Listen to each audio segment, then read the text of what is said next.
बिहार में 6% वोट, एक सीट पर जीत और अकेले दम पर बिहार चुनाव लड़ने वाले चिराग पासवान ने प्रतिक्रिया दी है। बिहार के नतीजों पर पहली बार उनकी प्रतिक्रिया सामने आई है। एलजेपी की प्रतिक्रिया है। जीत के लिए मोदी को बधाई दी है उन्होंने। हमारे पास खोने के लिए कुछ नहीं था, यह कहा है चिराग पासवान ने। 2025 के चुनाव के लिए जमीन तैयार करेंगे क्या और उन्होंने कहा है वो आपको सुनवाते हैं। और एक रिकॉर्ड भी काम हो रहा है, ऐसे में चिराग पासवान इसको किस तरह से लेते हैं? क्योंकि बार बार आपने कहा था कि मुख्यमंत्री नीतीश कुमार कतई नहीं बनना। नहीं देखिए, बिल्कुल मेरा पहले बंद तो जाए। मेरा लक्ष्य ज़रूर ये था, मैं ज़रूर ये चाहता था कि मौजूदा मुख्यमंत्री नीतीश कुमार जी दोबारा कभी प्रदेश के मुख्यमंत्री नहीं बने, और उसके लिए मैंने कोशिश की, मेहनत की। जनता के बीच मैंने अपनी बातों को बिहारी फर्स्ट को मैंने जाकर रखने का मैंने प्रयास किया। पर अंतोगत्वा जो जनादेश सामने आया है, लोक जनशक्ति पार्टी का हर एक कार्यकर्ता और हर एक नेता और मैं खुद स्वयं, हम लोग उस जनादेश का पूरी तरीके से हम लोग सम्मान करते हैं। मुख्यमंत्री कौन बनेंगे नहीं बनेंगे, अगर ये लोक जनशक्ति पार्टी के हाथ में होता या हमारे उसमें कोई भूमिका होती तो ज़रूर मैं उसमें हस्तक्षेप करता और मैं अपनी बातों को रखता। पर आज की तारीख में जिस तरीके से clear mandate Bharatiya Janata party और जनता दल यूनाइटेड को आया है, अंतोगत्वा ये निर्णय अब उन्हीं को लेना है कि प्रदेश का नेतृत्व वो किसके हाथ में सौंपना चाहता है।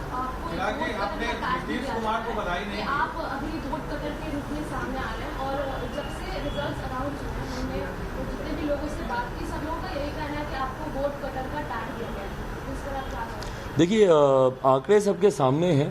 जैसा मैंने कहा कि कई ऐसी सीटें हैं और लगभग 10 के करीब ऐसी सीटें हैं जहां पर हम लोग थोड़े से ही मार्जिन से हम लोग हारे हैं।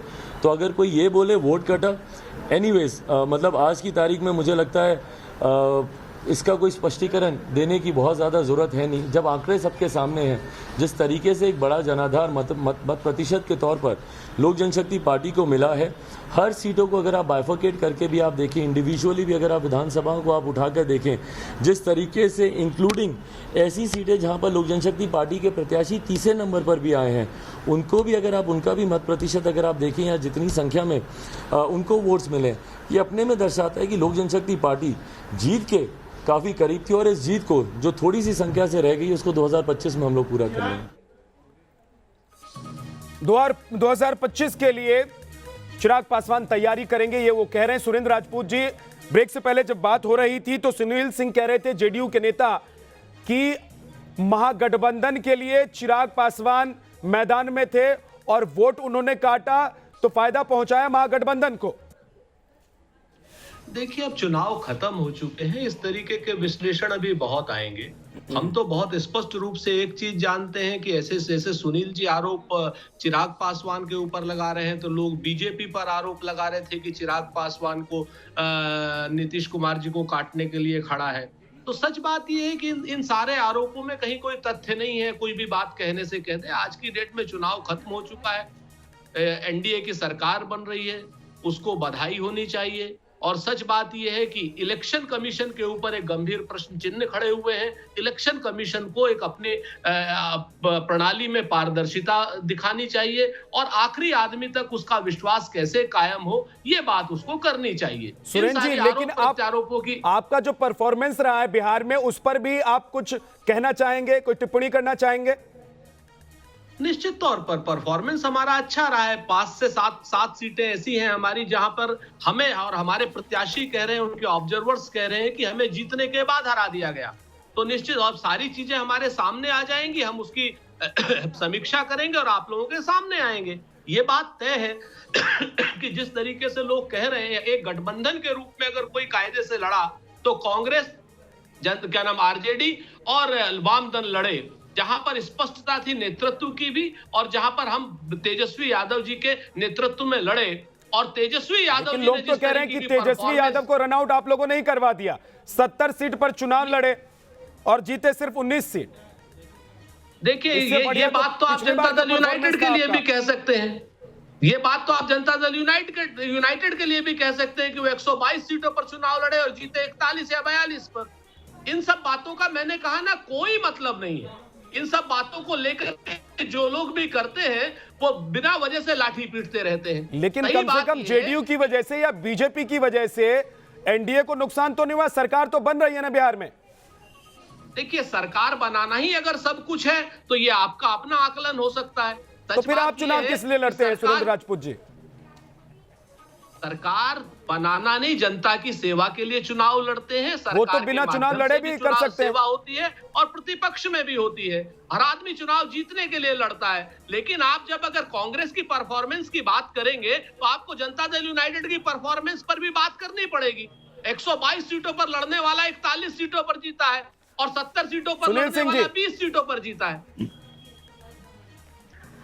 विद्यानाथ जी, राजनीति में एक अजीब सा ट्रेंड बढ़ रहा है। हमें लगता है कि हर राजनीतिज्ञों को इस पर समझना चाहिए कि जो हारने वाले व्यक्ति को एक मनोवैज्ञानिक समस्या जिसे डिनायल कहते हैं, या अगर यहाँ अगर शब्दों में कहें इसको ट्रम्प सिंड्रोम कहेंगे। ये ट्रम्प सिंड्रोम करने से ये लोग अपने डिनायल में अपने पर दोष लेने की बजाय एक ऐसा कंफ्यूजन करना चाहते हैं कि जनता में जो संवैधानिक संस्थाएं हैं उस पर से विश्वसनीयता खो जाए। तो ऐसे में लोकतंत्र खतरे में पड़ जाएगा। अब अगर हार गए तो ईवीएम का दोष, इलेक्शन कमीशन का दोष, जीत गए तो नहीं दोष। ये जो ट्रम्प सिंड्रोम की जो एक प्रचलन हो रही है, हमें लगता है कि आप जवाब दीजिएगा। रजनीश के पास भी चलेंगे, लेकिन इस वक्त एक बड़ी खबर बता देते हैं अपने दर्शकों को।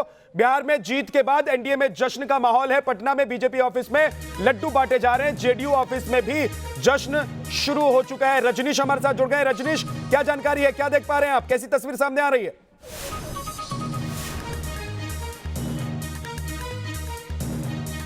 जी बिल्कुल, देखिए इस समय बीजेपी में जश्न का माहौल है। आज सुबह 9 बजे के आसपास ही बीजेपी के प्रदेश अध्यक्ष प्रदेश कार्यालय पहुंच गए और जो भी कार्यकर्ता हैं वो पहुंच रहे हैं, जो नए कैंडिडेट जीते हैं वो पहुंच रहे हैं। थोड़ी देर पहले यहाँ लड्डू बांटे जा रहे थे, सभी लोगों को लड्डू दिया जा रहा था। और न सिर्फ यहाँ पर जो सुरक्षाकर्मी लगे हैं, जो गेट के बाहर लोग थे, सबको घूम घूम कर लड्डू बांटा जा रहा था। जेडीयू में अलग जश्न की तैयारी है विद्या। तो ये जश्न का दौर है। आज बड़ी मुश्किल से एक जीत मिली है एनडीए को, जो बहुत कंफर्टेबल पोजीशन में नहीं थे, और अब जैसी जीत मिली है, बिल्कुल लोग कह रहे हैं बीजेपी के अंदर कि 2020 के फाइनल के क्लाइमेक्स जैसा था। जैसा लग रहा था कि ये छूट जाएगा, हम जीत पाएंगे, नहीं जीत पाएंगे। और आज सुबह जब मैं मिला, जिन लोगों से भी, जिन नेताओं से भी मिला, उनके चेहरे पर एक सुकून था। उन्हें ऐसा लग रहा था कि रात बमुश्किल वो सो पाए, क्योंकि बहुत लेट नाइट तक ये रिजल्ट्स आते रहे और उसके बाद उन्हें विश्वास नहीं हो पा रहा था कि वो सरकार में आ पाएंगे या नहीं आ पाएंगे। तो उन्हें लग रहा है कि ये मंथन का दौर है विद्या, और आने वाले वक्त में बीजेपी और जेडीयू को सोचना होगा कि उनसे कहाँ चूक हुई।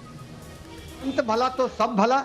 सरकार बन रही है, विकास के कार्यों पर मुहर लगी है, सकारात्मक राजनीति पर मुहर लगी है। नकारात्मक राजनीति करने वाले, जात पात की राजनीति करने वाले, जात और धर्म के नाम पर बहकाने वालों को शिकस्त मिली है। तस्वीर भी दिखा दीजिए। अगर आपके आसपास लड्डू बट रहे हैं तो जरा तस्वीर दिखाइए कि कैसे जश्न मनाया जा रहा है।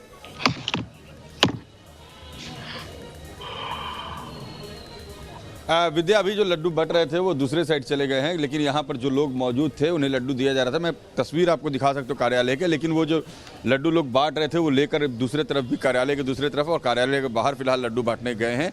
लेकिन जैसे ही फिर से ये जश्न शुरू होगा, रजनीश, आपको लड्डू मिला कि नहीं मिला? क्योंकि कल से तो लड्डू दबा कर रख दिया गया था। संजय जायसवाल जो प्रदेश अध्यक्ष, जब तक नतीजे नहीं आते तब तक लड्डू नहीं बांटे जाएंगे। विद्या, नहीं, लड्डू बटने शुरू हो गए हैं। मैंने नहीं खाया, लेकिन हाँ लड्डू बट रहे हैं। आरजेडी के रसगुल्ले का क्या हुआ, ये भी बताइए रजनीश। पत्रकार हैं, पुलिसकर्मी हैं, बीजेपी इसे जश्न के रूप में देख रही है और ये जश्न बनेगा। आरजेडी के कैंप में बिल्कुल खामोशी है, क्योंकि आरजेडी एग्जिट पोल के बाद से जितने अपबीट मूड में थी और उन्हें जिस तरीके से लगने लगा था कि हमारी सरकार बनेगी, अंदर खाने से खबर यह है कि डिस्कशन इस पर शुरू हो गए थे कि पोर्टफोलियो कैसे दिए जाएंगे, कितने शेयरिंग होंगे, मिनिस्ट्रियल बर्थ कैसे दिया जाएगा। तो इन तमाम बातों पर चर्चा शुरू हो गई थी। वो रसगुल्ले तो गायब हो गए जो आरजेडी ने बनवाए थे और सन्नाटा पसरा हुआ है। रजनीश बता रहे हैं कि सन्नाटा पसरा हुआ है आरजेडी के दफ्तर में। लेकिन ये देखिए, दूसरी तरफ जश्न है। भले ही बहुत देर से ही सही नतीजे आए, देर रात तक नतीजे साफ हुए, लेकिन नतीजे जब आ गए उसके बाद देखिए अब लड्डू बांटने, खाने, खिलाने का दौर शुरू हो गया है। पटना में बीजेपी और जेडीयू दफ्तर की तस्वीर आप देख रहे हैं, जहां पर बीजेपी जेडीयू के कार्यकर्ता जश्न में हैं, लड्डू खा भी रहे हैं, खिला भी रहे हैं और बांट भी रहे हैं। और एक बार फिर से, क्योंकि बिहार में एनडीए की सरकार बनने जा रही है, नीतीश कुमार फिर से मुख्यमंत्री बनने जा रहे हैं। भले ही नीतीश कुमार, जेडीयू की सीटें कम रह गई हो, लेकिन बाजी तो नीतीश कुमार ने एक बार फिर से मार ली है। यानी कि बिहार के बाजीगर नीतीश कुमार फिर से हो गए हैं और एक बार फिर से वो मुख्यमंत्री की कुर्सी पर बैठने जा रहे हैं। सुरेंद्र जी, भले ही सीटें कम हो गई जेडीयू की, लेकिन बाजीगर तो कहलाएंगे नीतीश कुमार। बाजी तो मार ली है उन्होंने। निश्चित तौर पर नीतीश कुमार जी को उनकी जीत की बधाई, उनके मुख्यमंत्री बनने की बधाई। और लोकतंत्र की खूबसूरती यही है कि चुनाव के दिन तक हम लोग लड़ते हैं और चुनाव के बाद जो भी परिणाम आते हैं उन परिणामों को स्वीकार करते हैं, और उस परिणामों को स्वीकार करके जो जीता हुआ पक्ष होता है उसको बधाई भी दी जाती है और जीते हुए पक्ष को जिम्मेवारी भी दी जाती है। दूसरी बात जो अभी सुनील जी कह रहे थे कि जाति पात, और तो जाति पात की लड़ाई और धर्म की चुनाव किसने लड़ा, ये तो सुनील जी के अपने मन से पूछे और अपने साथियों से पूछे। और दूसरा, संवैधानिक संस्थाओं से प्रश्न करना संवैधानिक संस्थाओं को कमजोर करना नहीं होता है। संवैधानिक संस्थाओं को दबाव दे करके उनसे चुनाव के नतीजे बदलवाना, ये संवैधानिक संस्थाओं को कमजोर करने की बात होती है। रात में 1:30 बजे संवैधानिक संस्थाओं के अध्यक्षों को हटाना, ये संविधान को कमजोर जवाब करने दीजिए की बात होती है। सुनील जी जवाब दीजिए। देखिए, संवैधानिक संस्थाएं इंडिपेंडेंस से काम करती है। पूरी तरह इलेक्शन कमीशन का सबको मिलकर साधुवाद करनी चाहिए कि कोरोना काल में इतने सफलतापूर्वक इलेक्शन करवाए, और जो उन्होंने गिनती करवाई इसके लिए उनका साधुवाद करना चाहिए। अब अगर रिजल्ट आपके मनोनुकूल न हो तो आप अपने में आत्ममंथन करने की बजाय किसी पर एक ब्लेम करें ताकि आपके कार्यकर्ता कंफ्यूज हो जाएं और आप अपना चेहरा बचा सकें। ये एक अच्छी राजनीति नहीं है, और आप पूरी तरह को अपनी हार को स्वीकार करें, अपने कार्यकर्ता को आत्ममंथन करने के लिए कहें कि कहां उनसे चूक हुई, ताकि अगली बार वो इंप्रूव कर सके और हम सब एक सुखी बिहार, समृद्ध बिहार, स्वस्थ बिहार बनाने में क्या पक्ष और क्या प्रतिपक्ष सब साथ मिले। फिर राजनीति अपनी जगह पर है। राजनीति देश और राज्य से के विकास से बढ़ के नहीं हो सकती है। इस तरह की बातें करके संवैधानिक संस्था को कमजोर दिखाना, अपनी हार को स्वीकार नहीं करना, हमें लगता है लोकतंत्र को कमजोर करना है। ठीक है, एक छोटे से ब्रेक के लिए हमें रुकना होगा। सुरेंद्र जी जरूर जवाब देना चाहेंगे आपके सवालों का, और आपने जो बातें कही उसका, और साथ ही रजनीश के पीछे भी हलचल दिखाई दे रही है। एक छोटे से ब्रेक के बाद लौटते हैं। रजनीश, आपके पास भी आऊंगा। तो ब्रेक के बाद एक बार फिर से आपका स्वागत है। बिहार में जीत के बाद एनडीए में जश्न है। पटना में बीजेपी ऑफिस में लड्डू बांटे जा रहे हैं। जेडीयू ऑफिस में भी जश्न की तस्वीर सामने आई है। बिहार में जीत के बाद अब खुशी मना रहे हैं बीजेपी और जेडीयू के कार्यकर्ता, नेता। ये देखिए, ये तस्वीर आप देख रहे हैं, बीजेपी दफ्तर की ये तस्वीर है। पटना में लड्डू बांटा जा रहा है। तमाम लोग एक दूसरे को लड्डू खाकर, खिलाकर, बांटकर जश्न मना रहे हैं, बधाई दे रहे हैं, जीत की बधाई दे रहे हैं। और जीत के बाद न्यूज नेशन पहुंचने जेडीयू के कार्यकारी अध्यक्ष अशोक चौधरी से खास बातचीत की हमारे सहयोगी। सुबह जब मैं पहुंचा जेडीयू के कार्यकारी अध्यक्ष अशोक चौधरी के आवास पर, तो चेहरे पर सुकून दिखा। देर रात का तनाव, अभी का सुकून। ये जीत सुकून लेकर आई अशोक चौधरी? नहीं, ये एक देखिए पॉलिटिक्स में ये बहुत ज़रूरी है कि आने वाला जो जनरेशन है या आने वाला जो समय है वो किस तरह की राजनीति का होगा। जो ओरिजिनल पॉलिटिक्स करके प्रदेश को सशक्त और मजबूत करने में जिसने भूमिका का निर्वहन किया, या वैसे लोग जिनके बारे में एक डिफरेंट पॉलिटिकल नैरेटिव है। तो नेचुरली आने वाले समय में कैजुअल पॉलिटिक्स करने वाले लोगों की भरमार होने वाली है, या सीरियस पॉलिटिक्स पॉलिसी मेकर्स की को जनता सुनने वाली है। ये तो बड़ा बात है ना। नीतीश कुमार का चेहरा एक ईमानदार राजनेता का चेहरा है, एक राजनीतिक शुचिता का चेहरा है, एक राजनीतिक दूरदर्शिता का चेहरा है, एक पॉलिसी मेकर का चेहरा है कि ही मेक्स पॉलिसी। ऐसा है कि नीतीश कुमार की बहुत सी ऐसी पॉलिसीज़ हैं जो दूसरे राज्यों ने अंगीकार किया है, भारत सरकार ने अंगीकार किया। तो नीतीश कुमार की पॉलिसी, नीतीश कुमार के विकास की जीत बिहार में हुई है। और हमारे साथ हमारे खास मेहमान जुड़े हुए हैं, रजनीश हमारे साथ हैं। रजनीश, हलचल है क्या आपके पीछे? क्योंकि जश्न की तस्वीरें तो हमने देखी, हमने लड्डू बंटते हुए भी देखे।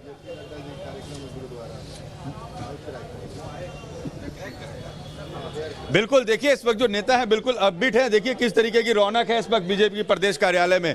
प्रवक्ता तमाम पहुंचे हुए हैं, तमाम नेता पहुंचे हुए हैं। नवल जी, जश्न का दौर अब चलता रहेगा?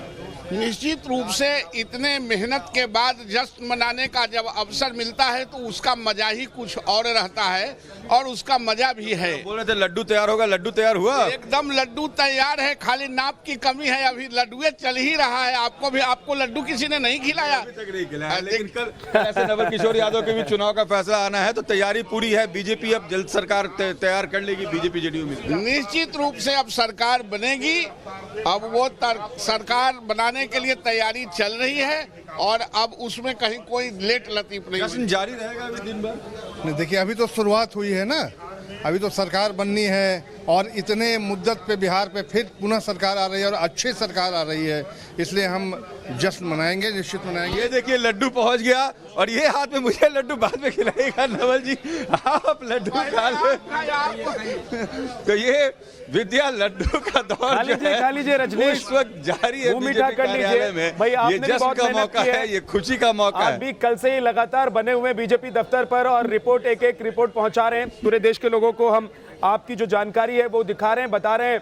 और बीजेपी दफ्तर में जिस वक्त लोग पहुंच नहीं रहे थे कल सुबह, वो तस्वीर भी हमने दिखाई थी और आज लड्डू बंटने की भी तस्वीर सामने आई है।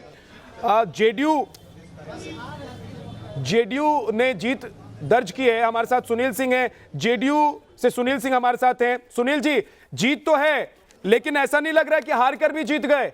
43 सीटें ही आई आपके पास इस बार।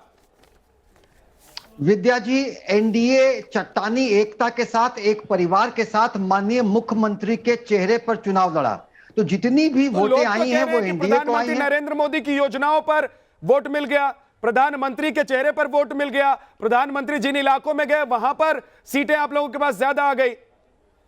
देखिए, एनडीए में सामूहिक नेतृत्व है और सामूहिक नेतृत्व के तरह अगर देखें तो डबल इंजन की सरकार की द्वारा किए गए जन कल्याणकारी कार्य पर, विकास के कार्य पर मुहर लगा है। और इसमें जब हम लोग दो भाई, दो जुड़वे भाई की तरह, एक परिवार की तरह हम लोग चुनाव में गए, तो किसे ज्यादा सीट, किसे कम सीट, सारा सीट माननीय मुख्यमंत्री जी के चेहरे पर चुनाव लड़ा गया, उन पर मिला, डबल इंजन की सरकार पर मिला।